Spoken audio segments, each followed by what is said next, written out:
You're listening to The Partially Examined Life, episode 377, part 2. We've been discussing Emil Cioran's 1949 book, A Short History of Decay. We were sort of getting down to brass tacks of what is this awfulness that is the thing that we keep trying to escape from, the thing that we keep throwing ourselves in Kierkegaardian fashion in various strategies into work, into ideals, into pretend salvation. Yeah. Wes, did you want to recap what you were just saying when we stopped there?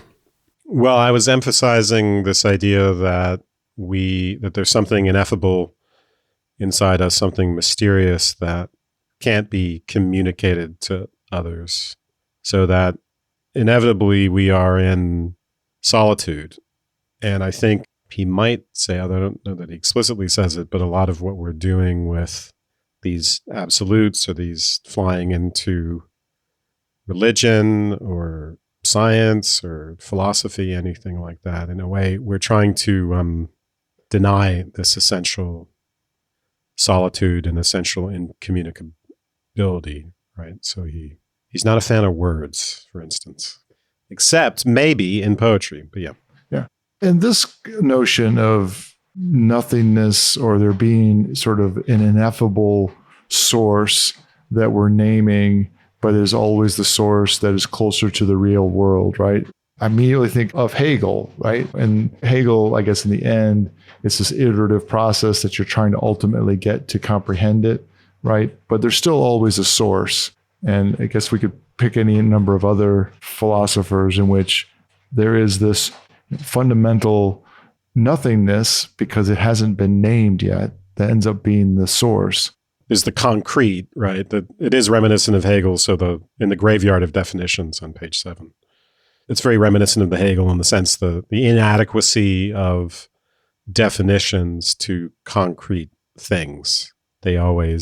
So he'll say, the idle, empty mind, which joins the world only by the grace of sleep, can practice only by extending the name of things, by emptying them and substituting formulas for them.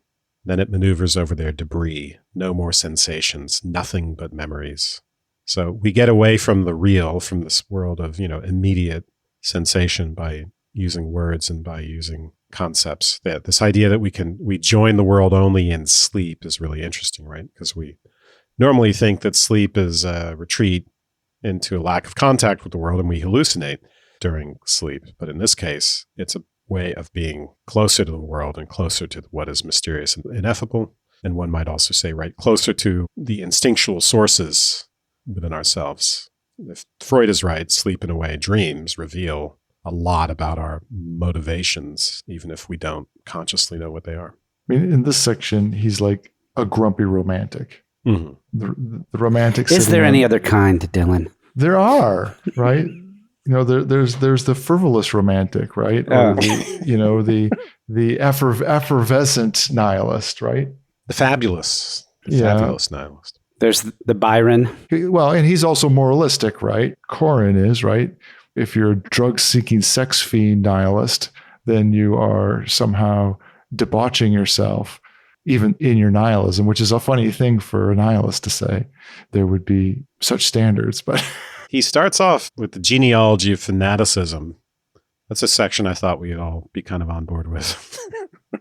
But again, that's the one I thought was reminiscent of Beauvoir and the serious man, right? So it's because we have these ideals, it's because we have these values and these religions that we kill each other for them, because we have these absolutes. So there's a lot to be said for skepticism, for admitting that we don't know, and also just for idleness, right? Idle men don't go out and murder people, but it's the people who are really active. You're leading an active life. Yeah, I'm on a crusade. I'm killing a lot of people. It's active. So why not be an artist? Why not be idle? You're not going to hurt anyone that way.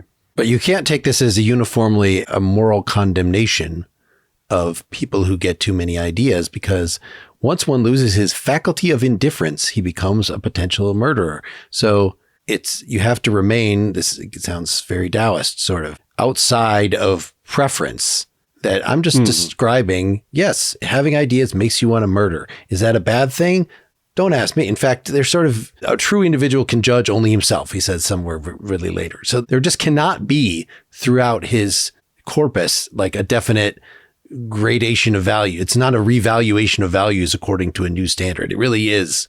Well, is nihilism something that can be a philosophy that doesn't immediately refute itself, I guess, is a question that we have to deal with in reading him. Can he really be a nihilist, or is he just always... He's rejecting everything a positive value in the end. But you were saying, Dylan, that he's a nihilist, like in the way that Beauvoir describes the nihilist in the Ethics of Ambiguity, is a frustrated idealist. So it is somebody who is still retains the wanting to have ideals, like, oh, I wish I could have faith, sort of, but I just don't happen to have that. So even that, I dream that I had an ideal. I dream that something was possible.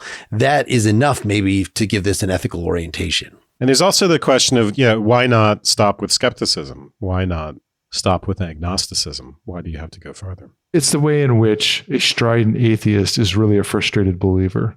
So he could, right? We could admit much of what he's saying about mystery and ineffability and say, well, that points us to having a certain amount of skepticism and the level of art, having what Keats called negative capability, being able to sort of stand an ironic distance from our values, whatever they are. That would be a more straightforward embrace of the aesthetic and ironic point of view, I think, which he doesn't, despite all the positive things he says about art, he's not doing that in a full-throated way. So the question, for me is always, well, why do we have to go over into nihilism according to him? Isn't it enough just to say, well, we don't really know?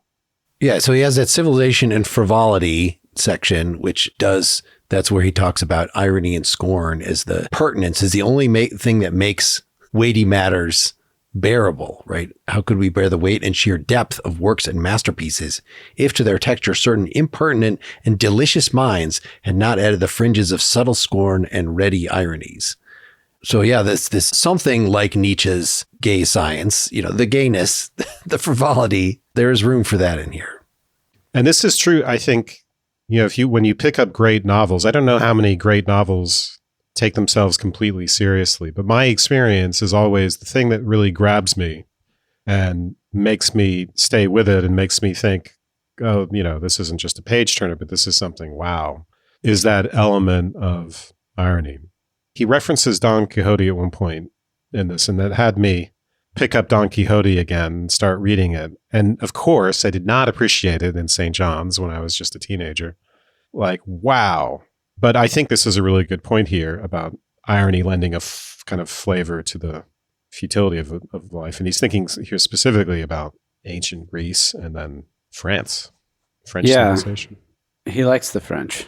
Well, he apparently labored long and hard to learn French so that he could write in French. Oh, really? Well, this book is written in French, which wasn't his native language. And just reading about him, he considered learning French like the hardest thing he had ever done. He was a Romanian, right? He was Romanian, yeah. We should have said that at the very beginning. Romania's most famous philosopher. I've always heard that Romanians are great linguists because the Romanian language, whatever it is makes it easier for them. It's actually not Slavic, it's Romantic because it's Roman soldiers, I think, were posted there in such numbers that, the local Slavic culture basically linguistically got overwhelmed by Latin, essentially. And then, so Romanian is another descendant of Latin. I imagine there's a lot of Slavic influence, though. It's probably like, English, the way English is essentially Germanic, but has so much, Latin stuff in it. Borrows so much from Romantic languages. When Dylan was talking before about the atheists and the theists sort of being one of a piece, and of course Nietzsche gives that you try to reject asceticism of one kind or another and you end up just being another kind of ascetic. There's in this section Twilight Thinkers, page 37, to betray one's age or to be its fervent adept expresses in an apparent contradiction one and the same act of participation. He calls these being a contemporary, so that you're all engaged in the same unavoidable, at least at that cultural moment, futile pursuit. Yeah, he compares contemporary philosophy, the ancient philosophy, where you get this degradation from these great systems, these theoretical systems, into something ethical. And I think in the case of the ancients, right, he's pointing to the trajectory from Plato to the Stoics and to Epicurus, right? So Epicurean atomism ultimately being the basis of the modern point of view. This Epicureanism was suppressed by the ascendancy of Christianity for a long, long time before it came back into vogue in the Renaissance. So, but this Epicurean worldview, right, is more scientific and more materialistic, and obviously there's also an ethical component to it with hedonism, if that's what you want to call it. But anyway, there's this, the focus becomes on happiness and what he calls remedies, right? It's like self-help. You can read Marcus Aurelius's Meditations and say, okay, yeah, there's some practical upshot to this. It's not just, oh, I'm reading about Plato's forms again. And then he wants to draw a parallel. The same sort of thing has happened post Kant and Hegel. And if I had to guess what he's talking about there, I would say he's talking about critical theory, right? Where the focus is on praxis, where the focus is on what is the practical upshot of the theoretical. How do we do some consciousness raising here to help people overcome ideology? And it seems to think in both cases, that's right. That's a kind of degradation.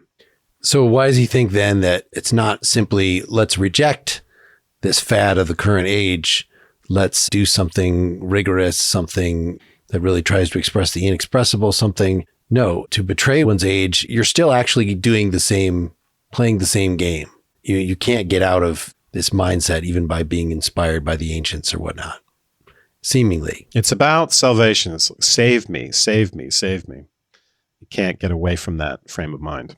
But he doesn't fall into the notion that of becoming another. He recognizes that almost any real solution to that ends up being another kind of dogmatism. And he rejects that idea. And that way he's consistent, right? And maybe that's why he also is pointing to art, trying, as a non-dogmatic way to express this inexpressible as being the only possible path that doesn't leave you in this trap that he puts philosophy and politics and religion into. Yeah, no, if we wanted to compare him to Nietzsche, there's a similar rejection of moralism. But Nietzsche has a very specific critique of ascetic or Christian morality, or morality in general, slave morality, which he thinks is what morality has become in Western civilization. There's an ideological element to that because it's just a cloak for will to power. At bottom, it really is just about power. It represents itself as being about the good, but, about what is good or right, but it's really about power. And that's not the critique here. And as Mark pointed out, right, there's a very clear reevaluation of values. There's a new kind of standard of value that he wants to put in place and use that to critique the old system of values. And that's not really, I don't think we know that what that really is in this case, or do we? The critique, the set of values that substitutes for the critique of values? Yeah, why reject, if we asked him, what's your problem with moralism? What standard of value are you using to reject that? We know that what it is with Nietzsche, it's like, well, it's ressentiment, and you're hypocrites, you're full of shit, you really just hate people and want to kill them, and you're pretending you want to be nice to them and love them.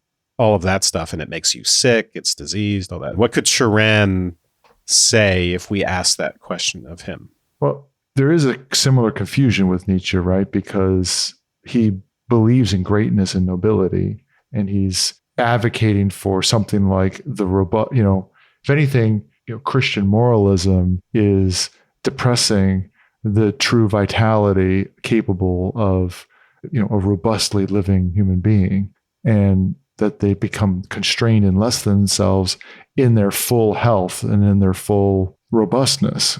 So he has that notion of, and I think we've talked about it in other Nietzsche podcasts, there's something very underlying. It's not exactly virtue ethics, but it is a notion of excellence, if not being the true end of human beings, is a possible one for the right examples of them. And I don't see that kind of language in Cioran. It's much more about the romantic.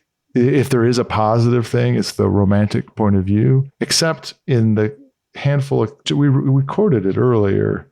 There's a section where he's talking about like the vices of rum and masturbation and drug taking.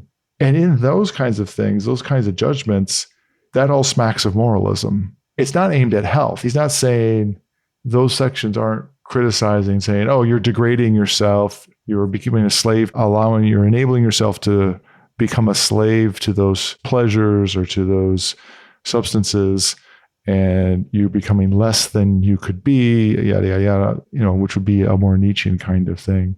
It just, I don't remember what page those are on, but. So there is an implied value right in the very first section. These ideals lead to violence. Presumably, we're supposed to reject violence and say, okay, yeah, that's a good reason. And then throughout this, he's talking about self-deception and this concept of lucidity. So you do get the sense that part of the problem is we're lying to ourselves. But on the other hand, is ennui the solution? We haven't really talked about ennui yet. Let's do that. Sloth and ennui. So in that first section, doubt and sloth are vices nobler than all its virtues. And he mentions the sloth as the sanctity of sloth, right? Because you're doing neither good nor evil. And maybe that's the best we could do, because we're always going to be torn some direction or other, right? We might have some idea of hope that is one of our ultimate guides that is really undeniable, no matter how cynical you are, but we're going to turn some way or the other and do horrible things. And so there's something that is power. Like he does, we feel the sense of power. I think he's maybe just ambivalent about a lot of this stuff that, you talk about anybody could become a murderer. And there's something like realizing your power. It's like also realizing that, you could commit suicide. And the fact that you're not doing that, you're choosing not to do that. It's not the suicide that gives you the strength. It's the having the power. So there is something similar to what Nietzsche says. Yeah. So I'm not sure how that goes with, it seems like that's one way that things are kind of better than horrible.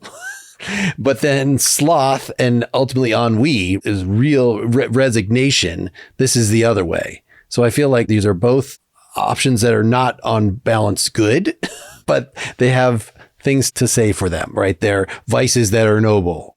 So I think it's at the end of this first section here on page 6 that he says we need a provincial ennui on the scale of the universe. Revolted by the sublime and by carnage, the mind dreams of a provincial ennui on the scale of the universe. This is the way of him not, right, directly embracing something again, right? We just get these, and the mind dreams of it, of a history whose stagnation would be so great that doubt would take on the lineaments of an event and hope a calamity. So yeah, so how is ennui supposed to help us other than by keeping us from slaughtering each other? I mean, if we're all just depressed, I don't know, should we be identifying it with depression? Yeah, we can't. We're not going to go out and kill each other if we're all just depressed and hopeless. But he talks about ennui, I think, in the dislocation. Yeah, that's what I was seeing next there. I was in the same section. So the creator of values man as the delirious creature par excellence, victim of the belief that something exists, whereas he need merely stirs, suppresses his whims, the world turns to ashes. Life creates itself in delirium and is undone in ennui. Ennui is like a sickness we have survived, but one which has absorbed our possibilities. So he mentions... Can I just read one more line here? Yeah, go ahead. Ennui shows us an eternity which is not the transcendence of time, but its wreck. It is the infinity of souls that have rooted for lack of superstitions. Have rotted. Sorry, rotted. Yeah, I was about to... What that meant. Okay, a banal absolute where nothing any longer keeps things from turning in circles in search of their own fall. Life creates itself in delirium and is undone in ennui. It seems like neither of those is good. So you could make a parallel to, you got your master morality, stupid, reckless, cruel, we wouldn't want it. Slave morality, horrible, self-defeating, but there's no Übermensch. Maybe the mind dreams of an Übermensch. But, so likewise, like this is the human life cycle. We go from one form of folly to another, from folly to destiny. Ennui shows us, right, that absolutes are not what they seem to be. They're not these transcendent things. They're not worth embracing. They're actually banal. And that's what he associates delirium with, right? Delirium is about being connected to those absolutes and being motivated by them. That's kind of a manic position.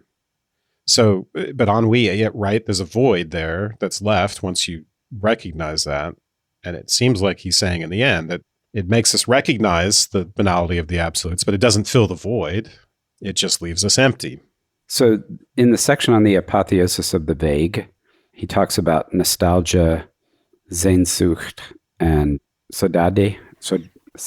Yeah, I didn't get any of that. You'd have to explain that section to me. Okay.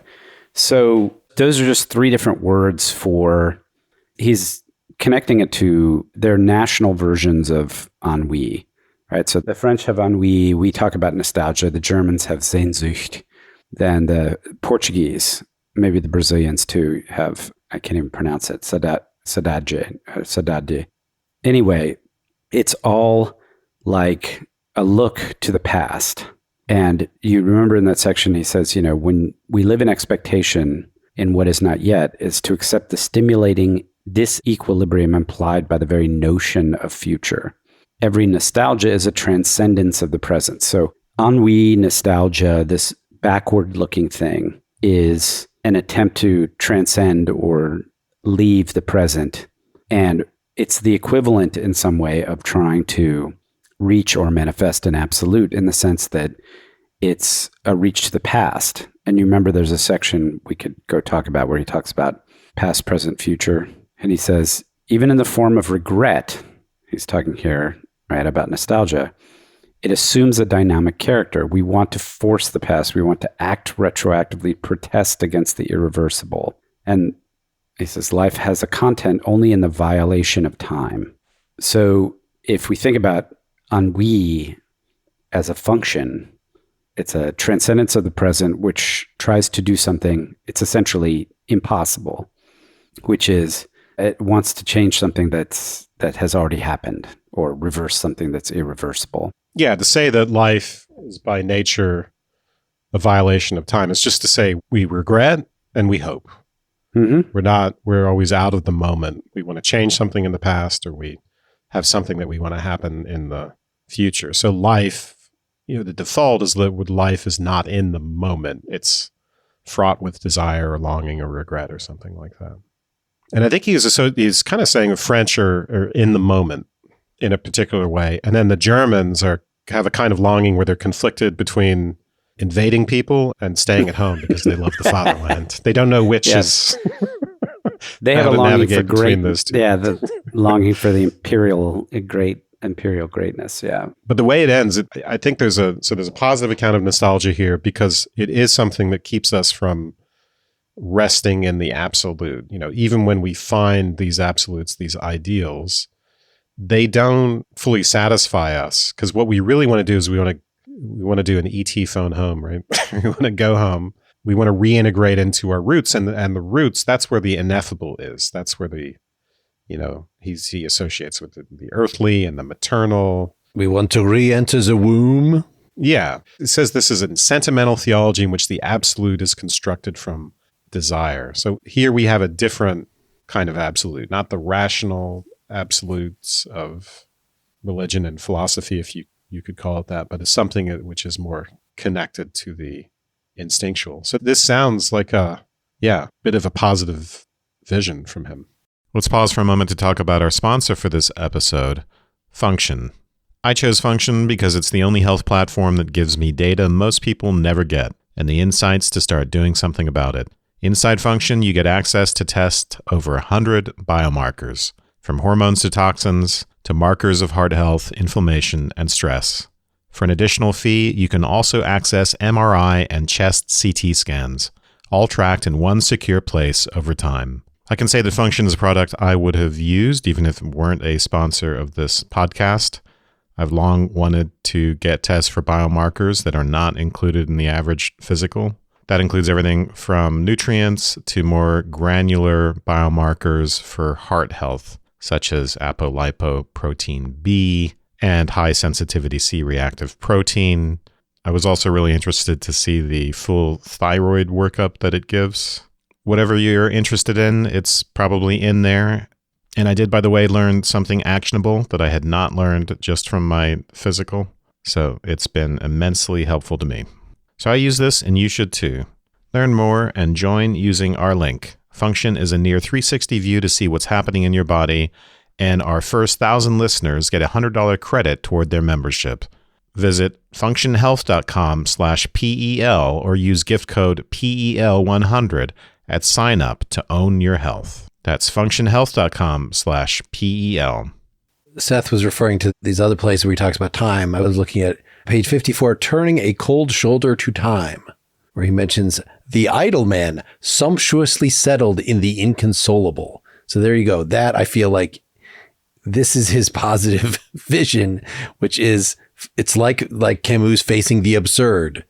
Don't be reconciled. If you take a reconcile is an escape, is a way out. We're always going to try this, but like to just sit face to face with it. That's what staring into the void is. But you don't have to stare. You could just be sumptuously settled, and whom every moment torments, past, present, and future, are merely variable appearances of one and the same disease, identical in its substance, inexorable in its insinuation, and monotonous in its persistence. And this disease is coextensive with being. It is being. So really being authentic, grasping, it's don't lose yourself in looking for tomorrow or remembering the past. It is seeing that really it's all the same shit. And that's what being is. I feel like that is the most concise expression of the whole reading here. So totally disagrees with Fleetwood Mac. You should definitely not think about tomorrow. You should don't stop thinking about tomorrow. That's not the way to be. You could think of it, but as long as you recognize this, the same crap. Isn't hope a bunch of... Isn't he right that hope is a bunch of bullshit? Well, let's look up that section on hope. Well, we know that hope is not a strategy. Because I want to know what you guys think about that. He had something nice about hope, about being the sun. Maybe it's just that it's unavoidable. Oh, yeah. From Saint to Cynic, this is page 51. Sun and hope as the two elements of life that are immune to mockery. Yeah. So true cynicism would mean that right. So we can, as cynics, we can apply our cynicism to everything under the sun or to, every particular hope. But we can't extirpate the sources of those things. We can't extirpate hope itself or the sun itself. They're conditions of life. Everything living kind of happens within that paradigm. So true cynicism you'd have to be able to get rid of the sun and get rid of hope, which he's just told us is basically impossible. They're conditions of existence. So the whole project fails, right? We're doomed to hope. Doomed to hope. Is hope a good thing? Yes or no? I mean, it's just there. What are you going to do? Have you found your hopes helpful? No. Well, there's, as we kind of circle back to this and we talk about hope and ennui and all this, there's a tone at times in what we read that he's saying he's not trying to be proscriptive or, it's like, this is the human condition. The human condition is X, the human condition is Y. This is the way we're built. And he wants to point out that all of the things that we do, like religion, like whatever, philosophy, all this stuff, we're trying to remedy or address or respond to our existence, our experience, our existence. And there's a sense in which we feel the need to do that because there's something wrong or something. Guys, I'm not sure even what I'm trying to say. Is it the inexpressible that's coming up? Seth, you're so deep. You're really... Sorry, no. Jesus, I Seth cannot put his get beret on everyone and then he was at a loss for words immediately. Yes. He's been smoking It's the whole time with his beard and, I'd be better off if I had a cigar right now. But it's like pointing to the problem itself. Like saying, why do human beings do what they do? Why do we have religion? Why do we worship gods? Why are we fascinated with the absolute? Why do we have a history of philosophy? Why do we undertake all these strategies, which he is able to kind of classify and bring down into, he says, there's about 4 different absolutes and 4 ways, about that many ways to die. But, take a step back and ask yourself, okay, so what are we trying to address? What are we trying to solve here? What is it about Why are human beings the way they are? We're different than other animals. Other animals don't do this, right? Like, so suicide's a good example, right? Or murder. Animals kill, they don't murder. Two different words. Well, chimps kind of murder, but Yeah. But anyway, you get my point. Animals don't have religion. How about that? Pick something. well, Jesus Christ. Animals don't have language. Animals don't have conscience. Animals don't have opposable thumbs. Are we going to go down that? Listen, animals don't have iPhones, and I'll stand by that. If you see the history of human civilization and culture and intellectuals as an attempt to address or respond to this, to the human condition, this thing in the human condition. And what he's saying is, what if we don't? We keep trying and we keep failing. It's just the same thing over and over and over. Every generation thinks it's invented sin, right? But it's the same thing over and over and over again. Human beings are the same. They have the same experiences. Technology changes, whatever, the temperature of the earth changes, nutrition changes. All these things change, but human beings, basically, to be a human being is what it is, and it's going to be that way. And we keep trying to find ways to quote unquote solve it. And he's like, what if we don't? What if we just accept it? The problem is, I don't know what that, he's like, well, you just live out your life kind of not doing anything, right? Don't be hopeful. Don't be nostalgic. Maybe be slothful. Certainly don't do philosophy. I wish we could see his face when he found out he was getting his first book published. Yeah. I remember reading a little bit about him that said that he was given literary awards that he just wouldn't show up for, right? So he was in this category of French intellectual that, is like grumpy about the notoriety. I spit on your adulation. Exactly. I feel like he is too cool for school. Yes. Yeah. Well, can we turn to the model traitor? I think to sort of wrap up here, it was at the end of our reading selection, right? First essay in this book is like 93 pages. And it really started to me getting pretty redundant. Like, I feel like there's a limited number of themes, as he says himself, a limited number of ways to deal with this fundamental problem of existence. It's just he'll bring in some new angles, we haven't talked about free will, like just the things other people talk about. Let me bring those in and see how those relate. But this seems to sum up. Yeah, so we didn't read the whole 90 pages Wes did, but so you could sell as if anything really fundamentally different happens after this. But the model traitor, life can be fulfilled only within individuation, that last bastion of solitude. Each being is necessary alone by the fact that he is an individual. Yet some individuals are more individual than others. So he talks about like Judas, somebody that like betrayed not just an individual, but God, betrayed all of existence. And this is where that thing that we're mentioning, Buddha before, that he's somebody who is rejected salvation itself. The top of the page. Yeah. So actually, I think there's a contrast here between betraying a specific person or thing, so betraying Jesus or betraying one's country, and then betraying existence itself. That's actually a contrast. Betraying being, betraying one's own formative forces or foundation. Because in the former case, your guilt is clear, what you've done is clear, and your punishment is clear. But the betrayal of existence itself, the suffering that it leads to, is very ill-defined. This is almost like his version of bad conscience or something. And it seemed to me like we are all traitors to existence on his account. Or maybe he's just saying, maybe that's what the Buddha, maybe there's an idealized person who can actually properly betray existence, like the Buddha. He calls them, right, metaphysical traitors, people who actually reject salvation. But yet, these are the most harmful of all malefactors. They do not attack the fruit, but the very sap of the universe. So from the point of view of life, they are the great rejectors of life. But again, maybe that's what you're supposed to do.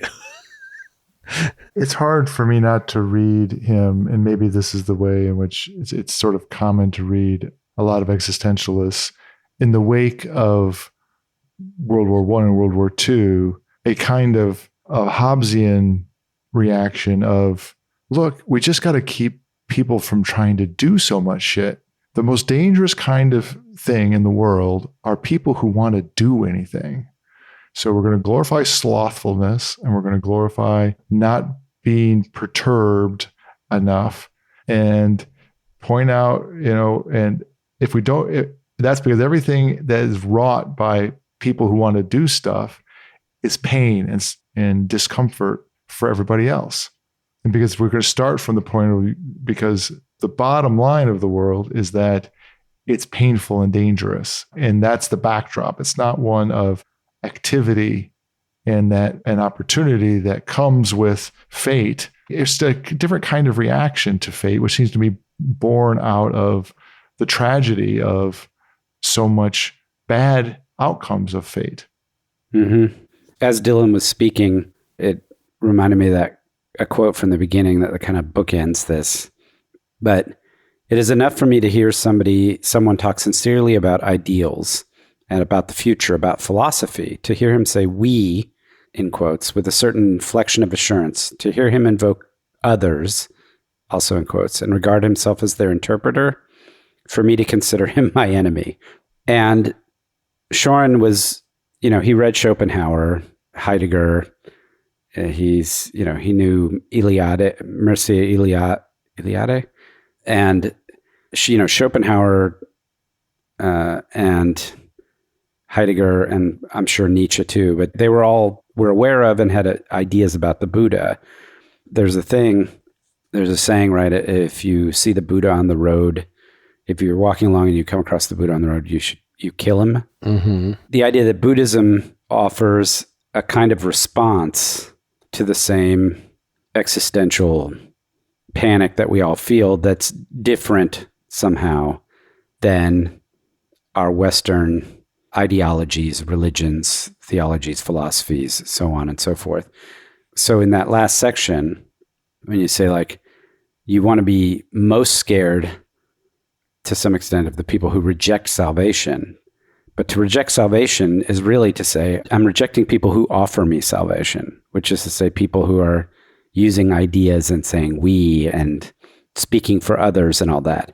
Because truly the experience, the Buddhist response is wholly, theoretically, I guess, I don't know, I'm speaking out of my ass here, but wholly individual. So it's not an appeal to an absolute. It's instead a psychology and a way of behaving, a way of kind of like standing where you are and looking at things differently, as opposed to trying to transcend the present. It's actually a call back to the present. So there may be some sense in which we can read in that last section on the traitor, something positive in that.